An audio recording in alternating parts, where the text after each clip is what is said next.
देव भगवान की जय। प्यारे कृष्ण कन्हैया लाल की जय। श्रीमद् भागवत महापुराण पंचम स्कंध दूसरा अध्याय आग्नेन्द्र चरित्र।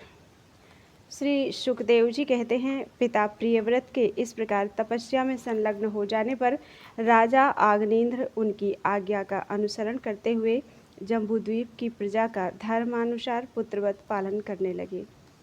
एक बार वे पितृलोक की कामना से सत्पुत्र प्राप्ति के लिए पूजा की सब सामग्री जुटाकर सुर सुंदरियों के क्रीड़ा स्थल मंदराचल की एक घाटी में गए और तपस्या में तत्पर होकर एकाग्र चित्त से प्रजापतियों के पति श्री ब्रह्मा जी की आराधना करने लगे। आदिदेव भगवान ब्रह्मा जी ने उनकी अभिलाषा जान ली, अतः अपनी सभा की गायिका पूर्वचित्ती नाम की अप्सरा को उनके पास भेज दिया। आग्नेन्द्र जी के आश्रम के पास एक अति रमणीय उपवन था। वह अप्सरा उसी में विचरने लगी। उस उपवन में तरह तरह के सघन तरुबरों की शाखाओं पर स्वर्णलताएं फैली हुई थीं। उन पर बैठे हुए मयूर आदि कई प्रकार के स्थलचारी पक्षियों के जोड़े सुमधुर बोली बोल रहे थे। उनकी षड्जाति स्वरयुक्त ध्वनि सुनकर सचेत हुए जल कुक्कुट, कारंडव एवं कलहंस आदि जल पक्षी भांति भांति से कूजने लगते थे। इससे वहाँ के कमल वन से सुशोभित निर्मल सरोवर गूंजने लगते थे। पूर्वचित्ती की विलासपूर्ण सुललित गतिविधि और पाद विन्यास की शैली से पद पद पर उसके चरण नूपुरों की झनकार हो उठती थी। उसकी मनोहर ध्वनि सुनकर राजकुमार आग्नेन्द्र ने समाधि योग द्वारा मूंदे हुए अपने कमल कली के समान सुंदर नेत्रों को कुछ कुछ खोलकर देखा तो पास ही उन्हें वह अप्सरा दिखाई दी। वह भ्रमरी के समान एक एक फूल के पास जाकर उसे सूंघती थी तथा देवता और मनुष्यों के मन और नैनों को आह्लादित करने वाली अपनी विलासपूर्ण गति, क्रीड़ा चापल्य, लज्जा एवं विनय युक्त चितवन, सुमधुर वाणी तथा मनोहर अंग अवयवों से पुरुषों के हृदय में कामदेव के प्रवेश के लिए द्वार सा बना देती थी। जब वह हंस हंस कर बोलने लगती तब ऐसा प्रतीत होता मानो उसके मुख से अमृतमय मादक मधु झर रहा है। उसके निश्वास के गंध से मदांध होकर भौरे उसके मुख कमल को घेर लेते। तब वह उनसे बचने के लिए जल्दी जल्दी पैर उठाकर चलती तो उसके कुछ कलश, वेणी और करधनी हिलने से बड़े ही सुहावने लगते। यह सब देखने से भगवान कामदेव को आग्नेन्द्र के हृदय में प्रवेश करने का अवसर मिल गया और वे उनके अधीन होकर उसे प्रसन्न करने के लिए पागल की भांति इस प्रकार विचरने लगे। इस प्रकार कहने लगे, मुनिवर्य, तुम कौन हो? इस पर्वत पर तुम क्या करना चाहते हो? तुम परम पुरुष श्री नारायण की कोई माया तो नहीं हो? भौहों की ओर संकेत करके, सखे, तुमने ये बिना डोरी के 2 धनुष क्यों धारण कर रखे हैं? क्या इनसे तुम्हारा कोई अपना प्रयोजन है, अथवा इस संसार अरण्य में मुझ जैसे मतवाले मृगों का शिकार करना चाहते हो? कटाक्षों को लक्ष्य करके तुम्हारे ये 2 बाण 2 बड़े सुंदर और पैने हैं। अहो, इनके कमल दल के पंख हैं, देखने में बड़े शांत हैं और हैं भी ये पंखहीन। यहाँ वन में विचरते हुए तुम इन्हें किस पर छोड़ना चाहते हो? यहाँ तुम्हारा कोई सामना करने वाला नहीं दिखाई देता। तुम्हारा यह पराक्रम हम जैसे जड़ बुद्धियों के लिए कल्याणकारी हो। भौरों की ओर देखकर भगवान, तुम्हारे चारों ओर जो ये शिष्यगण अध्ययन कर रहे हैं, वे तो निरंतर रहस्य युक्त सामगान करते हुए मानो भगवान की स्तुति कर रहे हैं, और ऋषिगण जैसे वेद की शाखाओं का अनुसरण करते हैं, उसी प्रकार ये सब तुम्हारी चोटी से झड़े हुए पुष्पों का सेवन कर रहे हैं। नूपुरों के शब्द की ओर संकेत करके, ब्रह्मन, तुम्हारे चरण रूप पिंजड़ों में जो तीतर बंद हैं, उनका शब्द तो सुनाई देता है, परंतु रूप देखने में नहीं आता। करधनी सहित पीली साड़ी में अंग की कांति की उत्प्रेक्षा कर तुम्हारे नितंबों पर यह कदम्ब कुसुमों की सी आभा कहाँ से आ गई? इनके ऊपर तो अंगारों का मंडल सा भी दिखाई देता है, किंतु तुम्हारा वल्कल वस्त्र कहाँ है? कुमकुम मंडित कुचों की ओर लक्ष्य करके द्विजवर, तुम्हारे इन दोनों सुंदर सींगों में क्या भरा हुआ है? अवश्य ही इनमें बड़े अमूल्य रत्न भरे हैं, इसी से तुम्हारा मध्य भाग इतना कृश होने पर भी तुम इनका बोझ ढो रहे हो। यहाँ जाकर तो मेरी दृष्टि भी मानो अटक गई है। और सुभग इन सींगों पर तुमने यह लाल लाल लेप सा क्या लगा रखा है? इसकी गंध से तो मेरा सारा आश्रम महक उठा है। मित्रवर, मुझे तो तुम अपना देश दिखा दो, जहाँ के निवासी अपने वक्षस्थल पर ऐसे अद्भुत अवयव धारण करते हैं जिन्होंने हमारे जैसे प्राणियों के चित्तों को क्षुब्ध कर दिया है तथा मुख में विचित्र हाव भाव, सरस भाषण और अधरामृत जैसी अनूठी वस्तुएं रखते हैं। प्रियवर, तुम्हारा भोजन क्या है जिसके खाने से तुम्हारे मुख से हवन सामग्री की सी सुगंध फैल रही है? मालूम होता है तुम कोई विष्णु भगवान की कला ही हो, इसीलिए तुम्हारे कानों में कभी पलक न मारने वाले मकर के आकार के 2 कुंडल हैं। तुम्हारा मुख एक सुंदर सरोवर के समान है, उसमें तुम्हारे चंचल नेत्र भय से कांपती हुई 2 मछलियों के समान, दंत पंक्ति हंस के समान और घुंघराली अलकावली भौरों के समान शोभायमान है। जब तुम अपने कर कमलों से थपकी मारकर इस गेंद को उछालते हो, तब यह दिशा विदिशाओं में जाती हुई मेरे नेत्रों को तो चंचल कर ही देती है, साथ साथ मेरे मन में भी खलबली पैदा कर देती है। तुम्हारा बांका जटाजूट खुल गया है, तुम इसे संभालते नहीं। अरे यह धूर्त वायु कैसा दुष्ट है जो बार बार तुम्हारी नीवी वस्त्र को उड़ा देता है। तपोधन तपस्वियों के तप को भ्रष्ट करने वाला यह अनूप रूप तुमने किस तप के प्रभाव से पाया है? मित्र, आओ कुछ दिन मेरे साथ रहकर तपस्या करो, अथवा कहीं विश्व विस्तार की इच्छा से ब्रह्मा जी ने ही तो मुझ पर कृपा नहीं की है। सचमुच तुम ब्रह्मा जी की ही प्यारी देन हो। अब मैं तुम्हें नहीं छोड़ सकता। तुम में तो मेरे मन और नयन ऐसे उलझ गए हैं कि अन्यत्र जाना ही नहीं चाहते। सुंदर सींगों वाली, तुम्हारा जहाँ मन हो मुझे भी वहीं ले चलो। मैं तो तुम्हारा अनुचर हूँ और तुम्हारी ये मंगलमयी सखियाँ भी हमारे ही साथ रहें। श्री सुखदेव जी कहते हैं, राजन, आग्नेन्द्र देवताओं के समान बुद्धिमान और स्त्रियों को प्रसन्न करने में बड़े कुशल थे। उन्होंने इसी प्रकार की रति चातुर्यमयी मीठी मीठी बातों से उस अप्सरा को प्रसन्न कर लिया। वीर समाज में अग्रगण्य आग्नेन्द्र की बुद्धि, शील, रूप, अवस्था, लक्ष्मी और उदारता से आकर्षित होकर वह उन जम्बूद्वीपाधिपति के साथ कई हजार वर्षों तक पृथ्वी और स्वर्ग के भोग भोगती रही। तदनंतर नृपवर आग्नेन्द्र ने उसके गर्भ से नाभि, किमपुरुष, हरिवर्ष, इलावृत, रम्यक, हिरण्यमय, कुरु, भद्राश्व और केतुमाल नाम के 9 पुत्र उत्पन्न किए। इस प्रकार 9 वर्ष में प्रतिवर्ष एक के क्रम से 9 पुत्र उत्पन्न कर पूर्वचित्ती उन्हें राजभवन में ही छोड़कर फिर ब्रह्मा जी की सेवा में उपस्थित हो गई। ये आग्नेन्द्र के पुत्र माता के अनुग्रह से स्वभाव से ही सुडौल और सबल शरीर वाले थे। आग्नेन्द्र ने जम्बूद्वीप के विभाग करके उन्हीं के समान नाम वाले 9 वर्ष भूखंड बनाए और उन्हें एक एक पुत्र को सौंप दिया। तब वे सब अपने अपने वर्ष का राज्य भोगने लगे। महाराज आग्नेन्द्र दिन दिन भोगों को भोगते रहने पर भी उनसे अतृप्त ही रहे। वे उस अप्सरा को ही परम पुरुषार्थ समझते थे, इसलिए उन्होंने वैदिक कर्मों के द्वारा उसी लोक को प्राप्त किया जहाँ पितृगण अपने सुकृतों के अनुसार तरह तरह के भोगों में मस्त रहते हैं। पिता के परलोक सिधारने पर नाभि आदि 9 भाइयों ने मेरु की मेरु देवी प्रतिरूपा, उग्र दृष्टि, लता, रम्या, श्यामा, नारी, भद्रा और देवबीति नाम की 9 कन्याओं से विवाह किया। बोलो वृंदावन बिहारी लाल की जय। तीसरा अध्याय, राजा नाभि का चरित्र। श्री सुखदेव जी कहते हैं, राजन, आग्नेन्द्र के पुत्र नाभि के कोई संतान नहीं थी, इसलिए उन्होंने अपनी भार्या मेरु देवी के सहित पुत्र की कामना से एकाग्रता पूर्वक भगवान यज्ञ पुरुष का यजन किया। यद्यपि सुंदर अंगों वाले श्री भगवान द्रव्य, देश, काल, मंत्र, ऋत्विज, दक्षिणा और विधि इन यज्ञ के साधनों से सहज में नहीं मिलते, तथापि वे भक्तों पर तो कृपा करते ही हैं। इसलिए जब महाराज नाभि ने श्रद्धा पूर्वक विशुद्ध भाव से उनकी आराधना की, तब उनका चित्त अपने भक्त का अभीष्ट कार्य करने के लिए उत्सुक हो गया। यद्यपि उनका स्वरूप सर्वथा स्वतंत्र है, तथापि उन्होंने प्रवर्ग कर्म का अनुष्ठान होते समय उसे मन और नयनों को आनंद देने वाले अवयवों से युक्त अति सुंदर हृदयाकर्षक मूर्ति में प्रकट किया। उनके श्री अंग में रेशमी पीताम्बर था, वक्षस्थल पर सुमनोहर श्रीवत्स चिन्ह सुशोभित था, भुजाओं में शंख, चक्र, गदा, पद्म तथा गले में वनमाला और कौस्तुभ मणि की शोभा थी। संपूर्ण शरीर अंग प्रत्यंग की कांति को बढ़ाने वाले किरण जाल मंडित मणिमय मुकुट, कुंडल, कंकण, करधनी, हार, बाजूबंद और नूपुर आदि आभूषणों से विभूषित था। ऐसे परम तेजस्वी चतुर्भुज मूर्ति पुरुष विशेष को प्रकट हुआ देख ऋत्विज, सदस्य और यजमान आदि सभी लोग ऐसे आह्लादित हुए जैसे निर्धन पुरुष अपार धनराशि पाकर फूला नहीं समाता।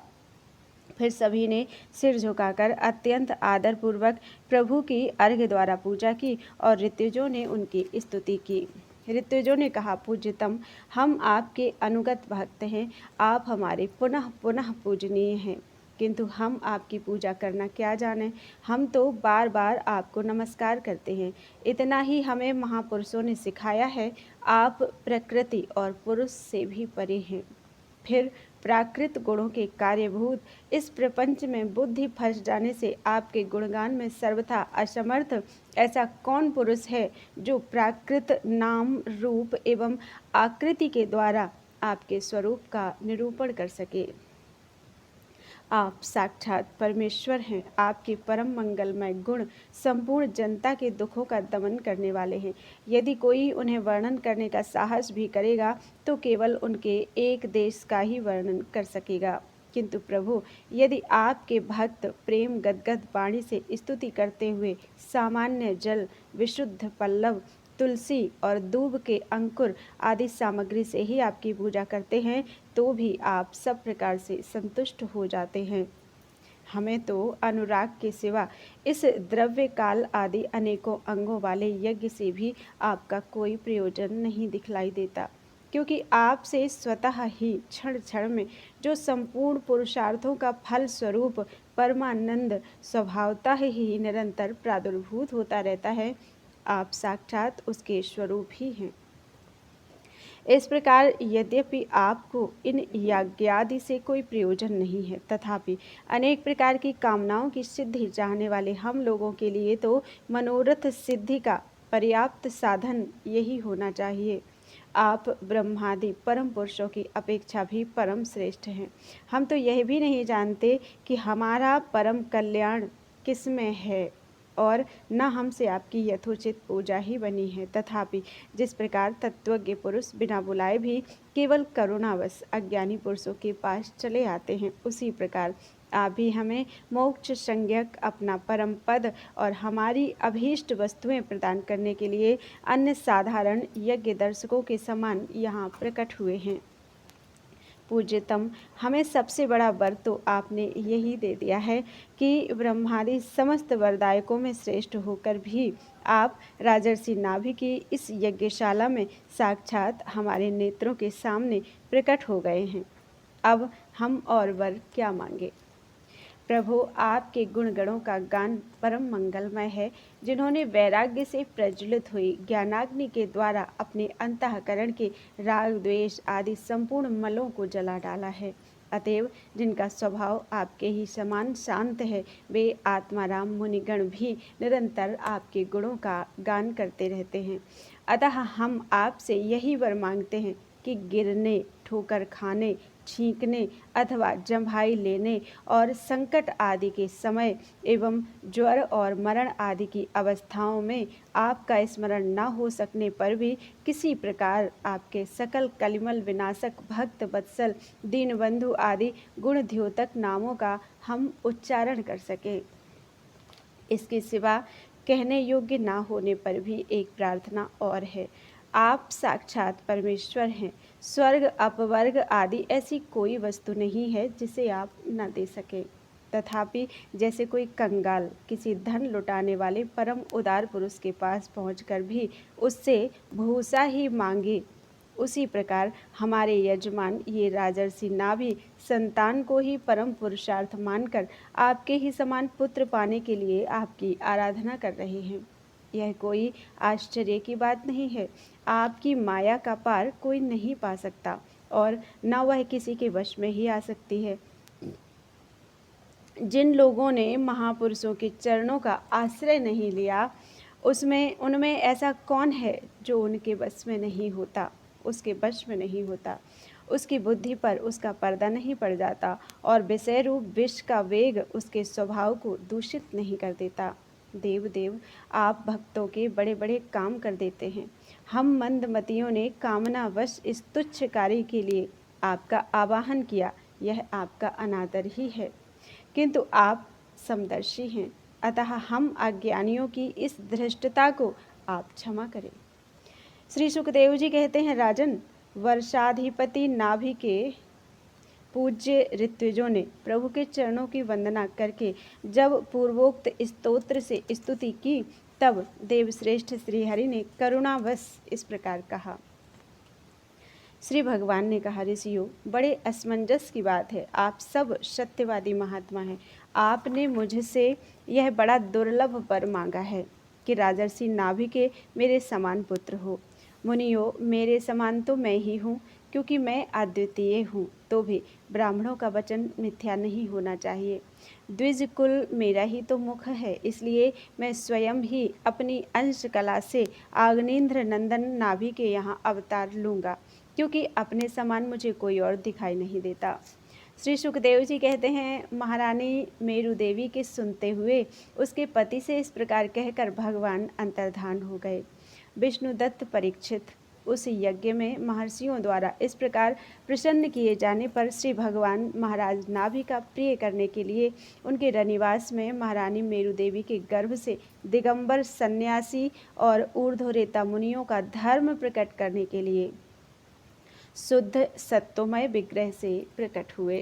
बोलो वृंदावन बिहारी लाल की जय। चौथा अध्याय, ऋषभ देव जी का राज्य शासन। श्री सुखदेव जी कहते हैं, राजन, नाभिनंदन के अंग जन्म से ही भगवान विष्णु के वज्र, अंकुश आदि चिन्हों से युक्त थे। समता, शांति, वैराग्य और ऐश्वर्य आदि महाविभूतियों के कारण उनका प्रभाव दिनों दिन बढ़ता जाता था। यह देखकर मंत्री आदि प्रकृति वर्ग, प्रजा, ब्राह्मण और देवताओं की यह उत्कट अभिलाषा होने लगी कि ये ही पृथ्वी का शासन करें। उनके सुंदर और सुडौल शरीर, विपुल कीर्ति, तेज, बल, ऐश्वर्य, यश, पराक्रम और सूरवीरता आदि गुणों के कारण महाराज नाभि ने उनका नाम ऋषभ अर्थात श्रेष्ठ रखा। एक बार भगवान इंद्र ने ईर्ष्यावश उनके राज्य में वर्षा नहीं की। तब योगेश्वर भगवान ऋषभ ने इंद्र की मूर्खता पर हंसते हुए अपनी योग माया के प्रभाव से अपने वर्ष अजनाभ खंड में खूब जल बरसाया। महाराज नाभि अपनी इच्छा के अनुसार श्रेष्ठ पुत्र पाकर अत्यंत आनंदमग्न हो गए और अपनी ही इच्छा से मनुष्य शरीर धारण करने वाले पुराण पुरुष श्रीहरि का सप्रेम लालन करते हुए उन्हीं के लीला विलास से मुग्ध होकर वत्स, तात ऐसा गदगद वाणी से कहते हुए बड़ा सुख मानने लगे। जब उन्होंने देखा कि मंत्रिमंडल, नागरिक और राष्ट्र की जनता ऋषभ देव से बहुत प्रेम करती है, तो उन्होंने उन्हें धर्म मर्यादा की रक्षा के लिए राज्याभिषिक्त करके ब्राह्मणों की देखरेख में छोड़ दिया। आप अपनी पत्नी मेरु देवी के सहित बद्रिकाश्रम को चले गए। वहाँ अहिंसा वृत्ति से, जिससे किसी को उद्वेग न हो, ऐसी कौशलपूर्ण तपस्या और समाधि योग के द्वारा भगवान वासुदेव के नर नारायण रूप की आराधना करते हुए समय आने पर उन्हीं के स्वरूप में लीन हो गए। पांडुनंदन, राजा नाभि के विषय में यह लोकोक्ति प्रसिद्ध है। राजर्षि नाभि के उदार कर्मों का आचरण दूसरा कौन पुरुष कर सकता है?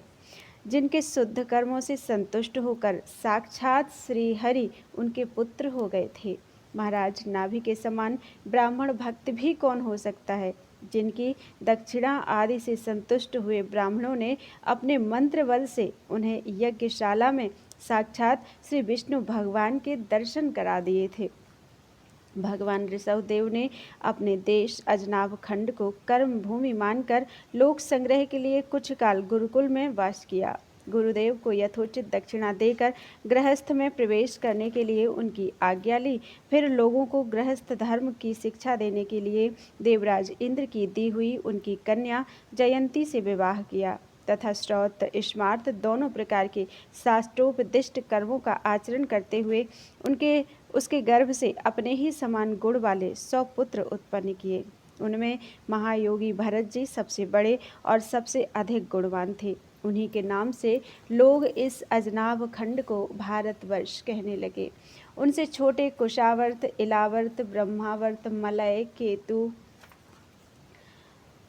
भद्रसेन, इंद्रशप्रक, विदर्भ और कीकट, ये 9 राजकुमार शेष 90 भाइयों से बड़े एवं श्रेष्ठ थे। उनसे छोटे कवि, हरि, अंतरिक्ष, प्रबुद्ध, पिपलायन, आविर्होत्र, द्रुमिल, चमस और करभाजन, ये 9 राजकुमार भागवत धर्म का प्रचार करने वाले बड़े भगवत भक्त थे। भगवान की महिमा से महिमान्वित और परम शांति से पूर्ण इनका पवित्र चरित्र हम नारद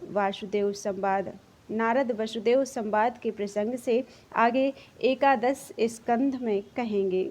इनसे छोटे जयंती के 81 पुत्र पिता की आज्ञा का पालन करने वाले अति विनीत, महान, वेदज्ञ और निरंतर यज्ञ करने वाले थे।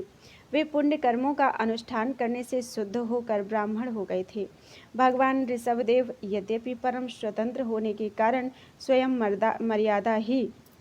स्वयं सर्वदा ही सब प्रकार की अनर्थ परंपरा से रहित, केवल आनंद अनुभव स्वरूप और साक्षात ईश्वर ही थे, तो भी अज्ञानियों के समान कर्म करते हुए उन्होंने काल के अनुसार प्राप्त धर्म का आचरण करके उसका तत्व न जानने वाले लोगों को उसकी शिक्षा दी। साथ ही सम, शांत, सुहृद और कारुणिक रहकर धर्म, अर्थ, यश, संतान, भोग, सुख और मोक्ष का संग्रह करते हुए गृहस्थाश्रम में लोगों को नियमित किया। महापुरुष जैसा जैसा आचरण करते हैं, दूसरे लोग उसी का अनुकरण करने लगते हैं। यद्यपि वे सभी धर्मों के सार रूप वेद के गूढ़ रहस्य को जानते थे, तो भी ब्राह्मणों की बतलाई हुई विधि से साम, दान आदि नीति के अनुसार ही जनता का पालन करते थे। उन्होंने शास्त्र और ब्राह्मणों के उपदेशानुसार भिन्न भिन्न देवताओं के उद्देश्य से द्रव्य, देश, काल, आयु, श्रद्धा और ऋत्विज आदि से सुसंपन्न सभी प्रकार के 100 यज्ञ किए। भगवान ऋषभदेव के शासनकाल में इस देश का कोई भी पुरुष अपने लिए किसी से भी अपने प्रभु के प्रति दिन दिन बढ़ने वाले अनुराग के सिवा और किसी वस्तु की कभी इच्छा नहीं करता था।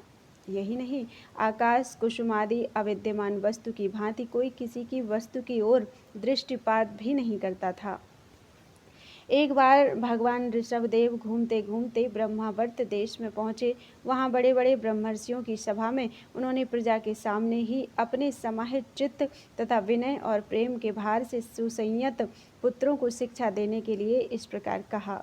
बोलो वृंदावन बिहारी लाल की जय। 5वां अध्याय, ऋषभ जी का अपने पुत्रों को उपदेश देना और स्वयं अवधूत वृत्ति ग्रहण करना। श्री ऋषभदेव जी ने कहा, पुत्रों, इस मृत्युलोक में यह मनुष्य शरीर दुखमय विषय भोग प्राप्त करने के लिए ही नहीं है। ये भोग तो विष्ठाभोजी शूकर, कुकर आदि को भी मिलते हैं। इस शरीर से दिव्य तप ही करना चाहिए, जिससे अंतःकरण शुद्ध हो, क्योंकि इसी से अनंत ब्रह्मानंद की प्राप्ति होती है। शास्त्रों ने महापुरुषों की सेवा को मुक्ति का और स्त्री संगी कामियों के संग को नरक का द्वार बताया है। महापुरुष वे ही हैं जो समान चित्त, परम शांत, क्रोधहीन, सबके हितचिंतक और सदाचार संपन्न हो, अथवा मुझ परमात्मा के प्रेम के ही जो एकमात्र पुरुषार्थ मानते हों। केवल विषयों की ही चर्चा करने वाले लोगों में तथा स्त्री, पुत्र और धन आदि सामग्रियों से संपन्न घरों में जिनकी अरुचि हो और जो लौकिक कार्यों में केवल शरीर निर्वाह के लिए ही प्रवृत्त होते हों, मनुष्य अवश्य प्रमादवश को कर्म करने लगता है। उसकी वह प्रवृत्ति इंद्रियों को तृप्त करने के लिए ही होती है। मैं इसे अच्छा नहीं समझता, क्योंकि इसी के कारण आत्मा को यह असत और दुखदायक शरीर प्राप्त होता है। जब तक जीव को आत्म तत्व की जिज्ञासा नहीं होती, तभी तक अज्ञानवश देहादि के द्वारा उसका स्वरूप छिपा रहता है। जब तक यह लौकिक वैदिक कर्मों में फंसा रहता है, तब तक मन में कर्म की वासनाएं बनी रहती हैं और इन्हीं से देह बंधन की प्राप्ति होती है। इस प्रकार अविद्या के द्वारा आत्मस्वरूप के ढक जाने से कर्म वासनाओं के वशीभूत हुआ चित्त मनुष्य को फिर कर्मों में ही प्रवृत्त करता है। अतः जब तक उसको मुझ वासुदेव में प्रीति नहीं होती, तब तक वह देह बंधन से छूट नहीं सकता। स्वार्थ में पागल जीव जब तक विवेक दृष्टि का आश्रय लेकर इंद्रियों की चेष्टाओं को मिथ्या नहीं देखता, तब तक आत्मस्वरूप की स्मृति खो बैठने के कारण वह अज्ञानवश विषय प्रधान ग्रह आदि में आसक्त रहता है और तरह तरह के क्लेश उठाता रहता है। स्त्री और पुरुष इन दोनों का जो परस्पर दाम्पत्य भाव है, इसी को पंडित जन उनके हृदय की दूसरी स्थूल एवं दुर्भेद्य ग्रंथि कहते हैं। देहाभिमान रूपी एक एक सूक्ष्म ग्रंथि तो उनमें अलग अलग पहले से ही है। इसी के कारण जीव को देहेंद्रियादि के अतिरिक्त घर, खेत, पुत्र, स्वजन और धन आदि में भी मैं और मेरेपन का मोह हो जाता है। जिस समय कर्म वासनाओं के कारण पड़ी हुई इसकी यह दृढ़ हृदय ग्रंथि ढीली हो जाती है, उसी समय यह दाम्पत्य भाव से निवृत्त हो जाता है और संसार के हेतुभूत अहंकार को त्याग कर सब प्रकार के बंधनों से मुक्त होकर परम पद प्राप्त कर लेता है।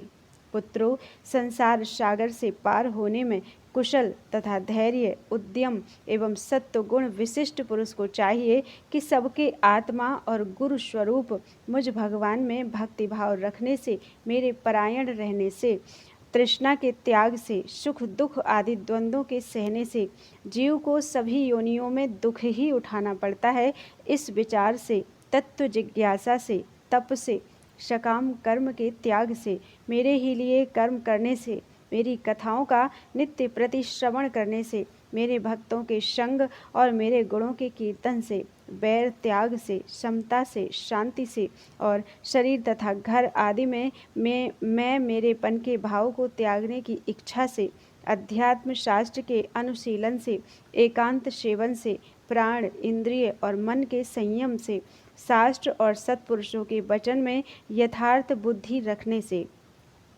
पूर्ण ब्रह्मचर्य से, कर्तव्य कर्मों में निरंतर सावधान रहने से, वाणी के संयम से, सर्वत्र मेरी ही सत्ता देखने से, अनुभव ज्ञान सहित तत्व विचार से और योग साधन से अहंकार रूप अपने लिंग शरीर को लीन कर दे। मनुष्य को चाहिए कि वह सावधान रहकर अविद्या से प्राप्त इस हृदय ग्रंथि रूप बंधन को शास्त्रोक्त रीति से इन साधनों के द्वारा भली भांति काट डाले, क्योंकि यही कर्म संस्कारों के रहने का स्थान है।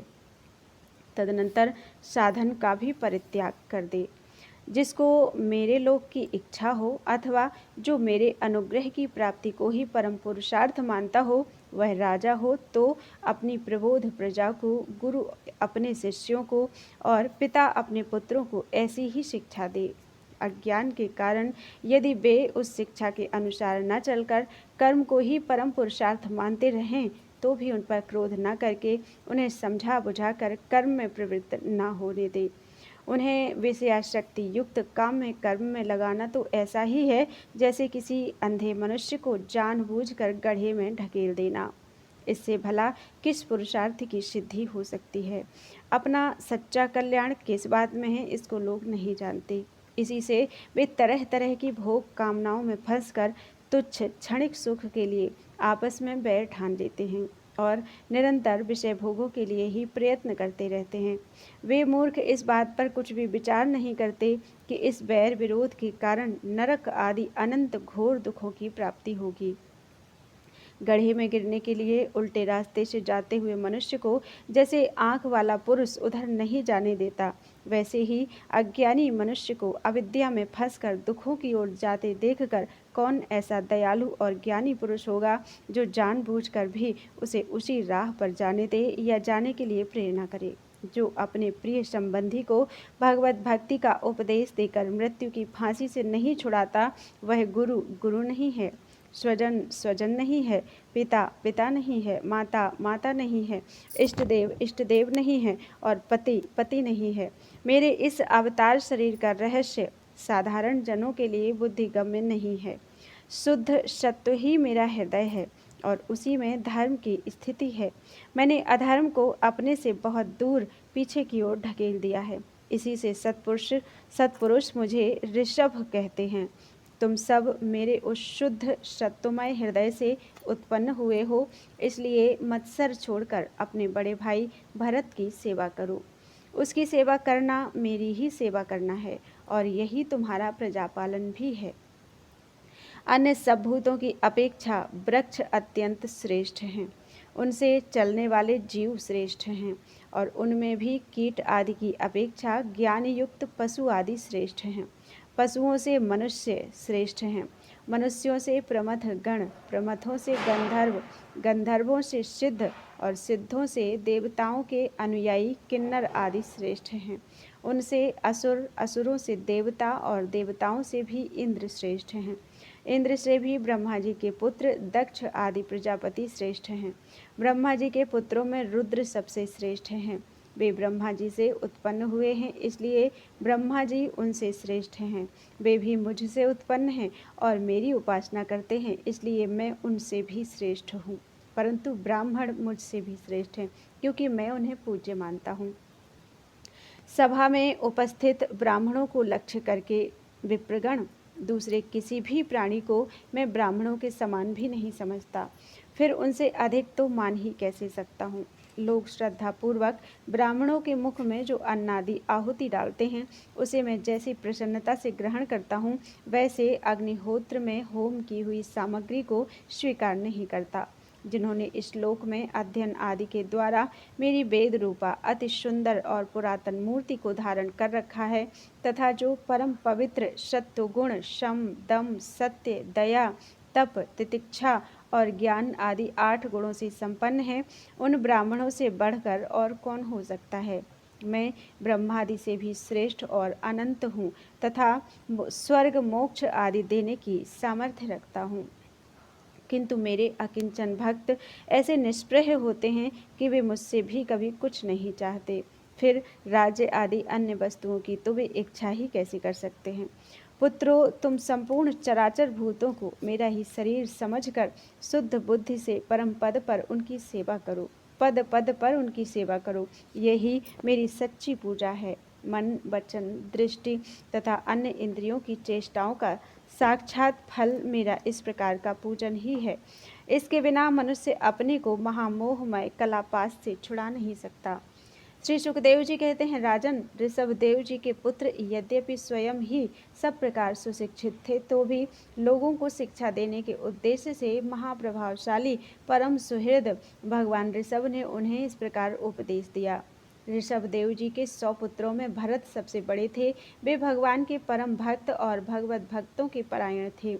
ऋषभदेव जी ने पृथ्वी का पालन करने के लिए उन्हें राजगद्दी पर बैठा दिया और स्वयं उपशमशील, निवृत्ति परायण महामुनियों के भक्ति, ज्ञान और वैराग्य रूप परम हंसोचित धर्मों की शिक्षा देने के लिए बिल्कुल विरक्त हो गए।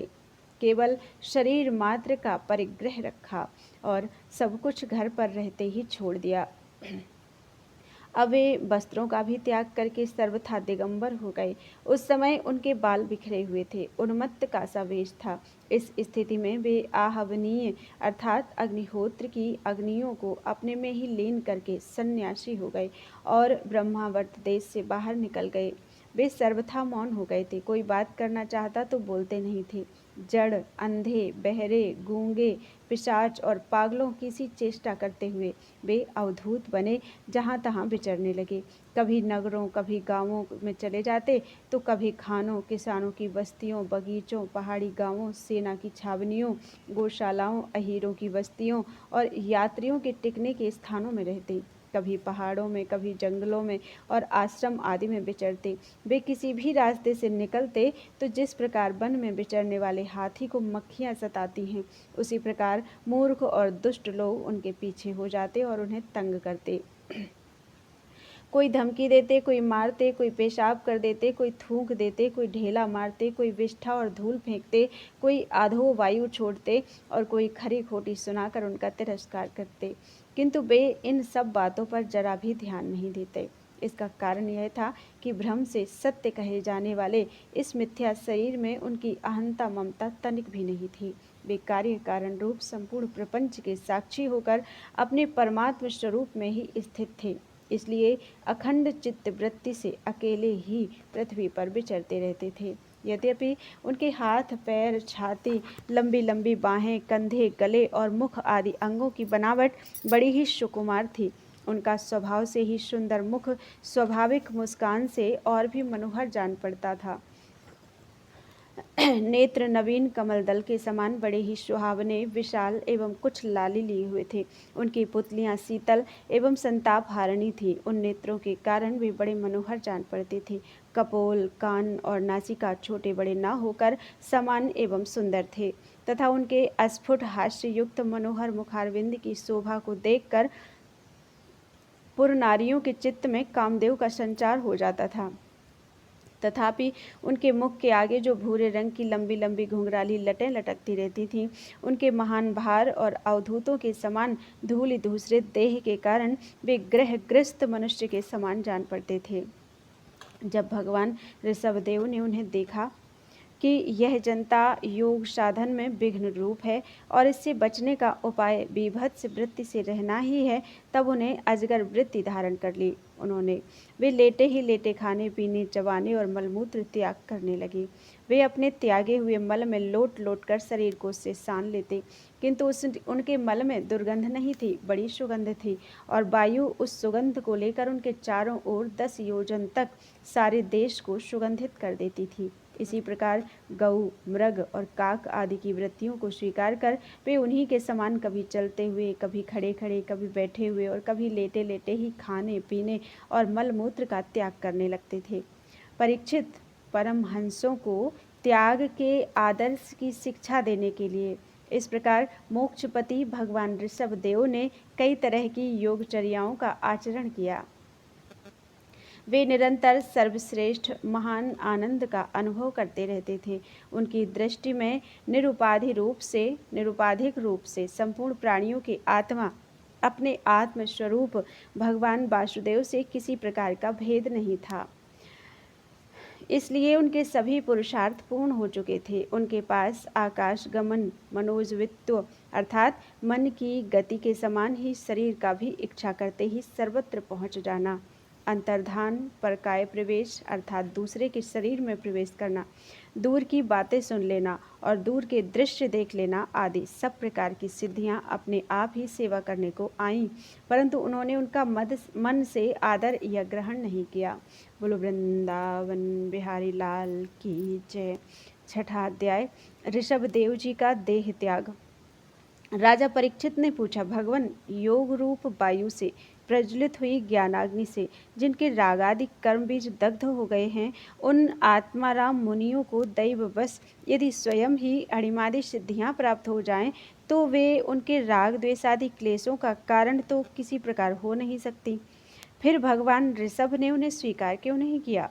श्री सुखदेव जी ने कहा, तुम्हारा कहना ठीक है, किंतु संसार में जैसे चालाक व्याध अपने पकड़े हुए मृग का विश्वास नहीं करते, उसी प्रकार बुद्धिमान लोग इस चंचल चित्त का भरोसा नहीं करते। ऐसा ही कहा भी है, इस चंचल चित्त से कभी मैत्री नहीं करनी चाहिए। इसमें विश्वास करने से ही मोहिनी रूप में फंसकर महादेव जी का चिरकाल का संचित तप क्षीण हो गया था। जैसे व्यभिचारिणी स्त्री 4 पुरुषों को अवकाश देकर उनके द्वारा अपने में विश्वास रखने वाले पति का वध करा देती है, उसी प्रकार जो योगी मन पर विश्वास करते हैं, उनका मन काम और उसके साथ ही क्रोधादि शत्रुओं को आक्रमण करने का अवसर देकर उन्हें नष्ट भ्रष्ट कर देता है। काम, क्रोध, मद, लोभ, मोह और भय आदि शत्रुओं का तथा कर्म बंधन का मूल तो यह मन ही है। इस पर कोई भी बुद्धिमान कैसे विश्वास कर सकता है? इसी से भगवान ऋषभदेव यद्यपि इंद्रादि सभी लोकपालों के भी भूषण स्वरूप थे, तो भी वे जड़ पुरुषों की भांति अवधूतों के से विविध वेश, भाषा और आचरण से अपने ईश्वरीय प्रभाव को छिपाए रहते थे। अंत में उन्होंने योगियों को देह त्याग की विधि सिखाने के लिए अपना शरीर छोड़ना चाहा। वे अपने अंतःकरण में अभेद रूप से स्थित परमात्मा को अभिन्न रूप से देखते हुए वासनाओं की अनुवृत्ति से छूटकर लिंग देह के अभिमान से भी मुक्त होकर उपराम हो गए। इस प्रकार लिंग देह के अभिमान से मुक्त भगवान ऋषभदेव जी का शरीर योग माया की वासना से केवल अभिमानाभास के आश्रय ही इस पृथ्वी तल पर विचरता रहा।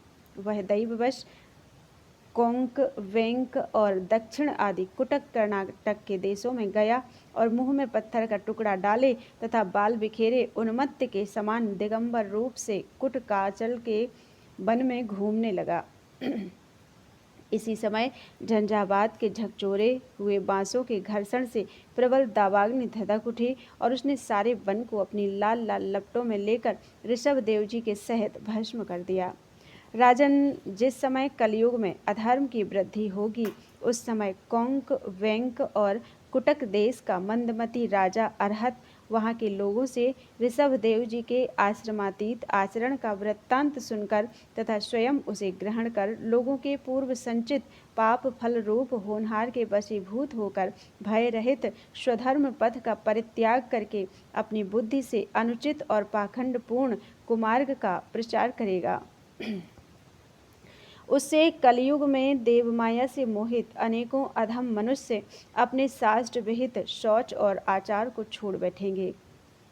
अधर्म बहुल कलयुग के प्रभाव से बुद्धिहीन हो जाने के कारण वे स्नान न करना, आचमन न करना, अशुद्ध रहना, केश नुचवाना आदि ईश्वर का तिरस्कार करने वाले पाखंड धर्मों को मनमाने ढंग से स्वीकार करेंगे और प्रायः वेद, ब्राह्मण एवं भगवान यज्ञ पुरुष की निंदा करने लगेंगे। वे अपनी इस नवीन अवैदिक स्वेच्छाकृत प्रवृत्ति में अंध परंपरा से विश्वास करके मतवाले रहने के कारण स्वयं ही घोर नरक में गिरेंगे।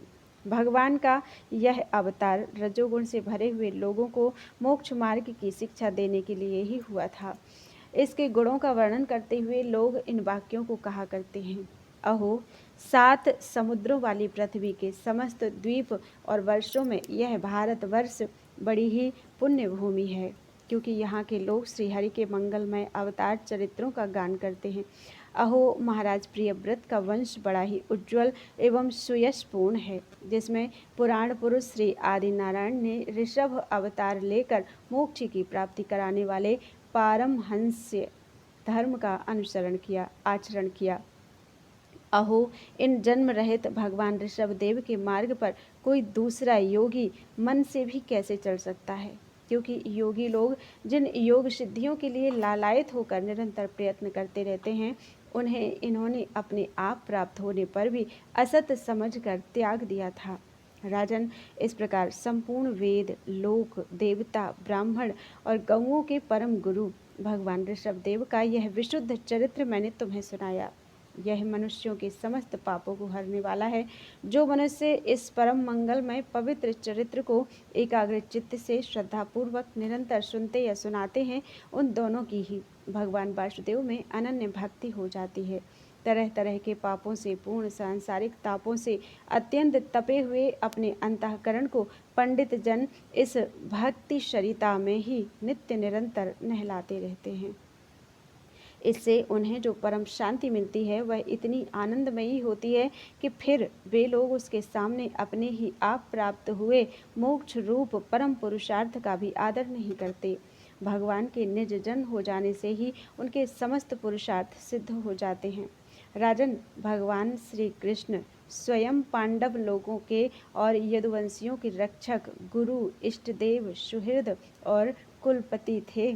यहाँ तक कि वे कभी कभी आज्ञाकारी सेवक भी बन जाते थे। इसी प्रकार भगवान दूसरे भक्तों के भी अनेकों कार्य कर सकते हैं और उन्हें मुक्ति भी दे देते हैं, परंतु मुक्ति से भी बढ़कर जो भक्ति योग है उसे सहज में नहीं देते।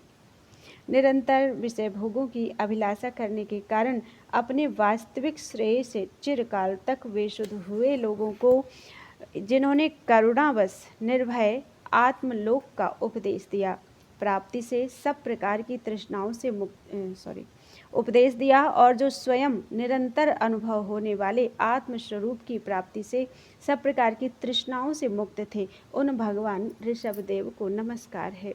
बोलो वृंदावन बिहारी लाल की जय। त्वदीयं वस्तु गोविंदम तुभ्यमेव समर्पितम्।